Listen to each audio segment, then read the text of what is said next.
Hey, hey, hey. Welcome, welcome, welcome to Money Mondays. Come on in. We're going to get started promptly at 9 o'clock. I'm so excited that you guys are here. I wanted to get started early so we could be prepared, so we could be ready. While you're coming in, shoot me a line. If you see me looking down, I'm more than likely looking down at my notes or at my laptop. You know, we've been having issues with our comments, and I'm just going to look at them on my laptop so I can see who's in here, what you guys are saying. So come on in. Welcome, welcome, welcome. Let me make sure we're on the same page. There it is.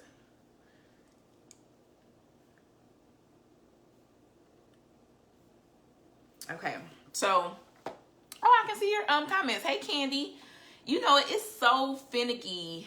Sometimes I can see them, sometimes I can't. I don't know. I don't know what the issue is. Hi, Dee Dee. Welcome to Money Mondays. It's technology. I don't know. What can I say? It's not going to worry me, Lord. I'm just going to roll with the punches because we moving forward. So welcome, welcome, welcome.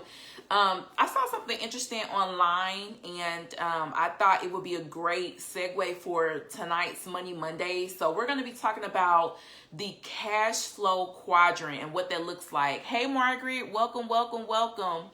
We're going to be talking about the different quadrants, what they mean, and the mindset that goes with it. I'll be giving you some examples, and we'll be talking about why that's important on our road to millionaire status, because it really does matter. So hopefully it's going to tie in with some things we have talked about in the past, such as the 7 different types of income and all of that good stuff. So come on in. We're going to be starting in about 2 minutes once everyone gets in here. I'll go ahead and close this since I can see your comments tonight for once. I guess it works every 3 weeks or so. I don't know. It's so finicky. So welcome, welcome, welcome. Okay. If you all have any ideas for Money Mondays, give those to me, because I come up with stuff, and I think about our millionaire pyramid ascension, our millionaire ascension pyramid that we created when we first got started so many weeks ago. I don't even know how long ago that was, but I try to tie in things to that. And so, you know, I'm glad you're here. I'm glad you guys show up every Monday. I'm so excited to be doing Money Mondays. The goal for me for Money Mondays is really to give you just some points to really think about, some new ideas, some new concepts that maybe you haven't heard before, some things to research, some things to look into, maybe something sparks your interest or piques your fancy and you want to look into it. So that's why we really do Money Mondays. So I'm just excited that you guys are here, because I honestly love doing Money Mondays every Monday, and just coming with different ideas and different things we can talk about, right? I want this to be a hub of information where we just share ideas, we share information, we share business tips. If you get a high investment tip, you can post that here, you know, just with like-minded people who want the same thing that you want. So welcome, welcome, welcome. Okay, it's 9 o'clock. You guys know I like to start on time. So tonight, as I said earlier, we're going to be covering the cash flow quadrant. Okay, now the cash flow quadrant was actually developed by Robert Kiyosaki. He is the author of Rich Dad Poor Dad. I'm sure that you have heard of Rich Dad Poor Dad before. A lot of money gurus, a lot of people who are into business, a lot of millionaires have read the book. It's basically about his life growing up and how he had 2 dads, a rich dad and a poor dad. His rich dad was actually a surrogate dad. It was his best friend's father, and he taught him a lot about business, and his poor dad actually taught him a lot about life. I started the book, just a sidebar, I started the book probably about 10 years ago and couldn't get into it. I don't know if I didn't have the right mindset. So I was thinking about it as I was preparing for tonight. I'm actually going to reorder it so I can start reading it again, because I think now that I'm a little older and I know, you know, like 3 more things in life, it'll really click for me this time. So I'm going to read it again. But anyway, Robert Kiyosaki came up with this cash flow quadrant, okay? And it's exactly what it sounds like. It's 4 squares. It's a quadrant, right? 4 is quad. So it's 4 ways to produce income. 2 of the ways on the quadrant are how to actively produce income, and 2 of the ways on the quadrant are how to passively produce income. Ideally, you want to be on the passive side of the quadrant because that's what's going to be easier for you. Okay? Can you all hear me okay? Give me some hearts if you can hear me. We're going to test our tech. I think you can. Okay, nobody has said anything, so we're going to keep on rolling. Okay, so the first 2 types of income, thank you for those hearts, Candy, and everyone else. The first 2 types of income are the active income, okay? The active quadrants are you actually working for your money, okay? So the first box on the quadrant stands for E, or employee. So that means you have a job, right? Everybody knows what an employee is. You have a job. Your time equals your money. A lot of times, if you don't go to work, then you don't get paid. And you basically have no leverage when you have a job. So 5% of wealth comes from working a job, right? And that's because there's not a lot of room at the top. It's like being a professional athlete. There's only so many slots in that industry. So when you're working for your money, you have to be at the very top if you're going to be getting well. So if you're like the CEO of an energy company, or you're running a Fortune 500 company, or you're a VP, or you're like a big wig, a top dog, I mean, you're like 2 spots from the CEO, then you'll probably be making a lot of money. But when you're just like a worker and you're all the way down the food chain, you're really not going to get well from that. The problem with working a job is you have to be there to make the money.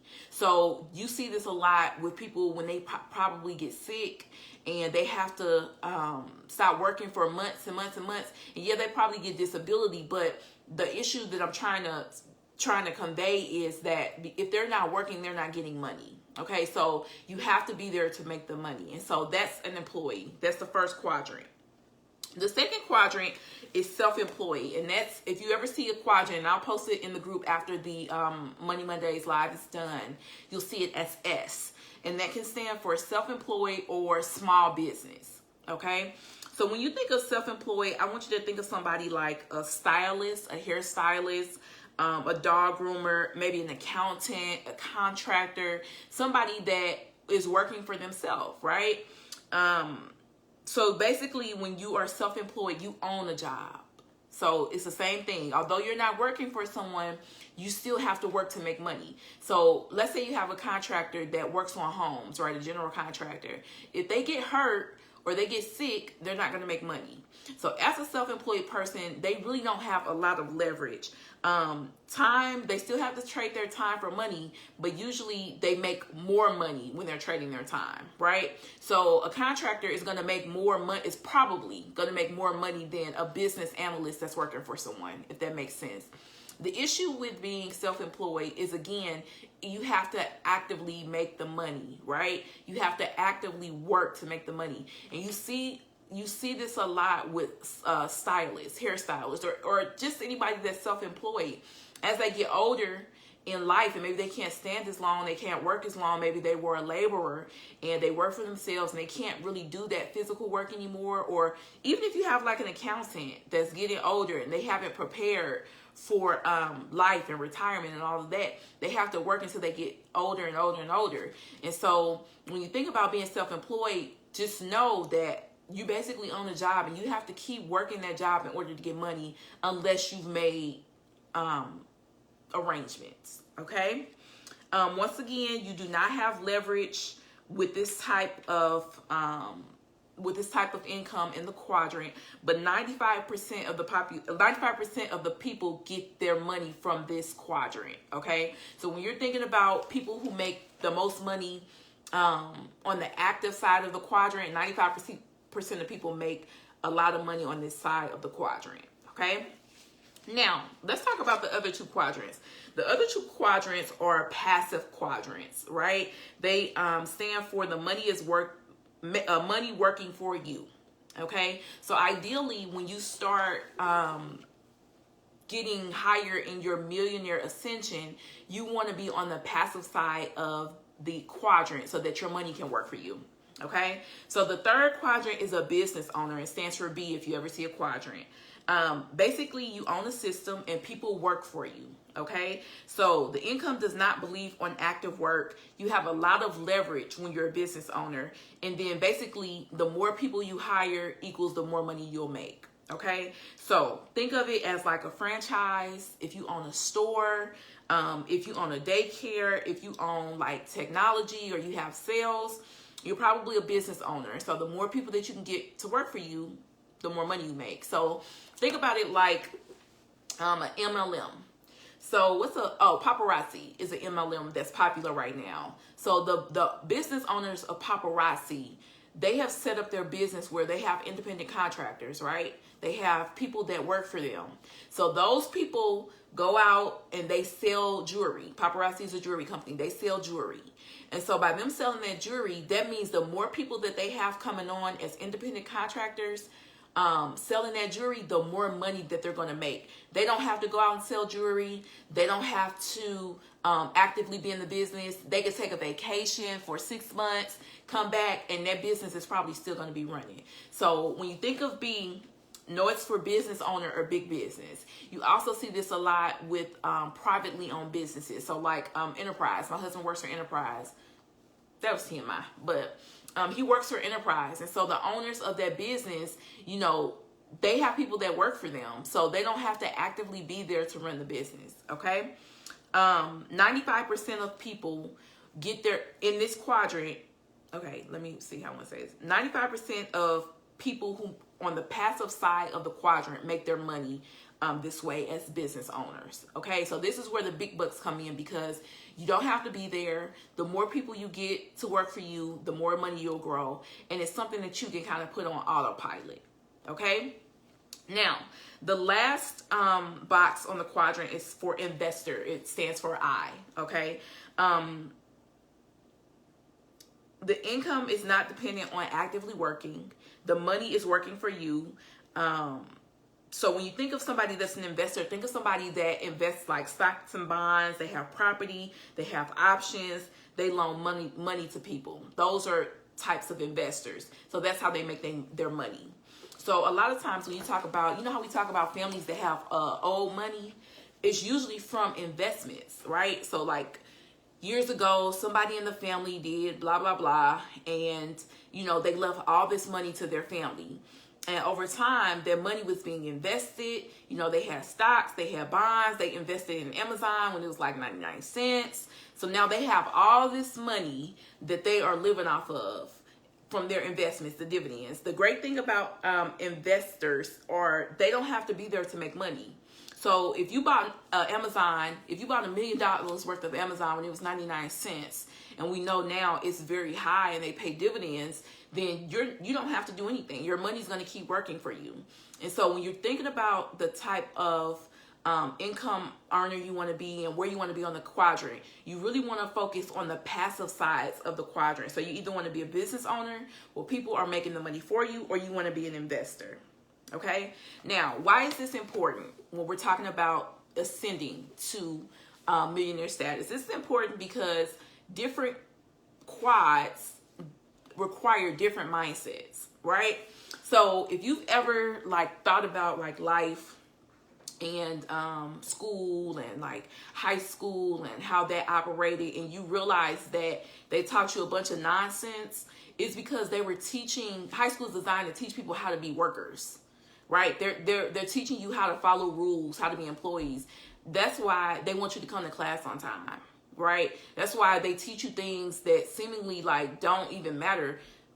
Who cares about calculus or, you know, Pythagorean theorem? What was it called? Something theorem. Who cares? Nobody cares.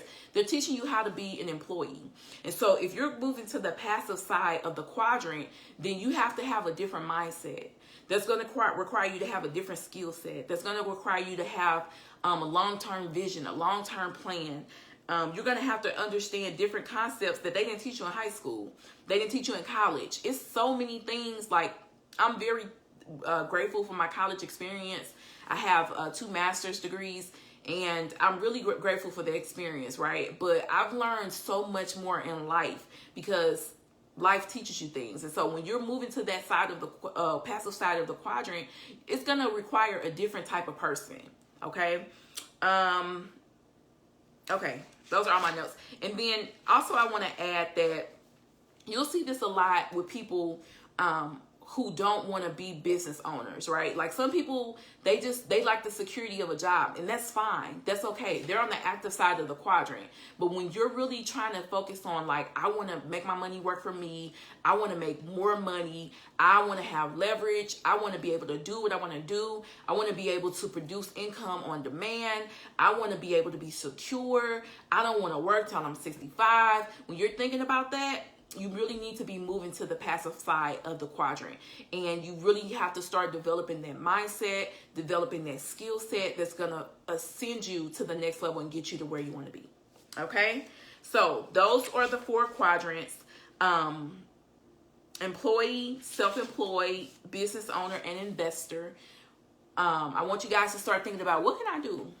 Right? Okay, I got a business idea. What kind of business can I run that I can put on autopilot and I don't have to be there every day? Right? How can I get to a point where my money starts working for me? That's how we're really going to get to the millionaire status. Okay? Next week, we're going to talk about the 7-step formula for achieving financial freedom.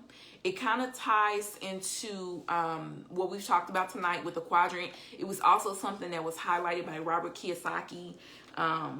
Yeah, so I think it's a good read.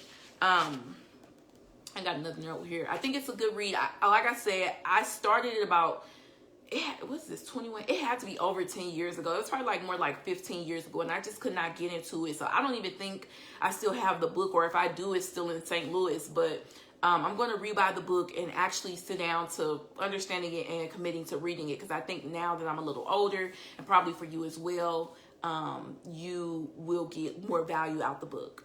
So that's that. That's all for tonight. I wanted to tell you guys one more thing.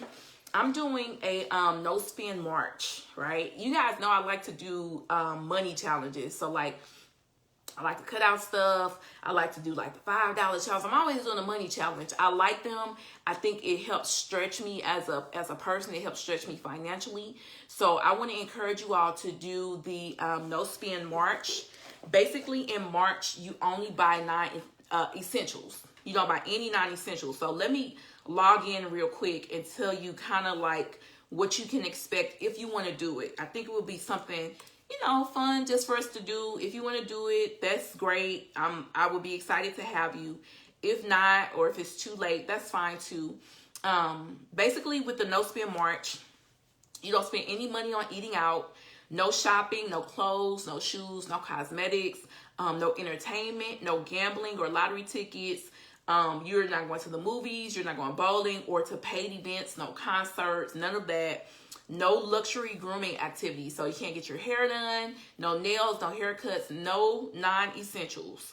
Only essential things, okay? So what are essential things? Essential things are groceries. So buying groceries and cooking at home, reoccurring bills. So I included gym, like Netflix and your subscriptions. If you already have a gym membership, I'm not going to say cancel your gym membership for March. So keep those in there if they're already set up. Household bills, so your rent, your mortgage, your utilities, insurance, your charitable donations, basic personal care items. So if you need deodorant and toothpaste and toilet paper and that kind of stuff, you can still buy those, and you only want to focus on essential items. What I did for my no spend March is I'm trying to save at least $3,000 this month. So I'm going to kick up my side hustles. I already booked what it is that I need to do, so I'm going to kick those into high gear. So that may be something that you want to consider doing with me as well. Oh, Charlene said I almost had her until I mentioned the hair. Charlene, I know your hair is laid, but you could go 30 days without getting your hair done. Pull out your flat irons, do it yourself, and you will be good to go. And you can also do a modified version. So like if you've been spending a lot of money on fast food, or you've just been excessively shopping, this will be a great opportunity for you. Like, okay, I'm done shopping for March. So do a modified version if you can't give up your hair or give up something else. Candy's in. So if you want to do the no spend March, those are the rules. Focus on just saving. Margaret says it's her birthday month. Oh, Margaret. I don't know what to tell you. Good. Charlene says she's been working on her finances. That's excellent. You know, it's not about being the best at once, right? But when you take those small steps, when you do those small things every day, they make a huge difference. You'd be surprised what small things and small changes can do. So that's it. I hope to see you all next week. Like I said, we're going to cover the 7-step formula for achieving financial freedom. Do you all have any questions before we end Money Mondays? Margaret says, okay, good. Try for April, Morgan, and let us know how it goes for you. Set your savings goal. Yes, they do, Candy. You'll be surprised. When the pandemic first hit and we really shut everything down in our house and we weren't really eating out, we weren't, going out. We were just going out for the necessities, for like the things we absolutely needed, like food. That was it. We weren't even really driving that much. We saved so much money just not even eating out. We eat out a lot, so this is going to be really big for us. Well, for me, because I don't think my husband's doing it. But even like this morning, I'm back in the office this week, and this morning I wanted to get breakfast. For whatever reason, I was starving. Now, when I'm at home, I'm never hungry in the morning, but I had to have something to eat. I was like, oh, I can stop at McDonald's. I was like, oh, no, you can't. It's March 1st, so you need to stay at home or, going on into work. But, yeah, so I'm excited. I'll keep you guys posted on how it's going. Honestly, I have already scheduled one cheat day. There are some things that I need to do for my side hustle later this month.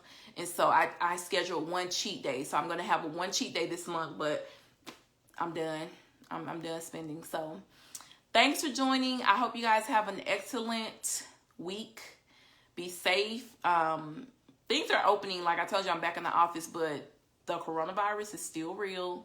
I don't know why people think it's a joke or they think that I won't say that. But anywho, have a great week, and I will see you guys on Monday.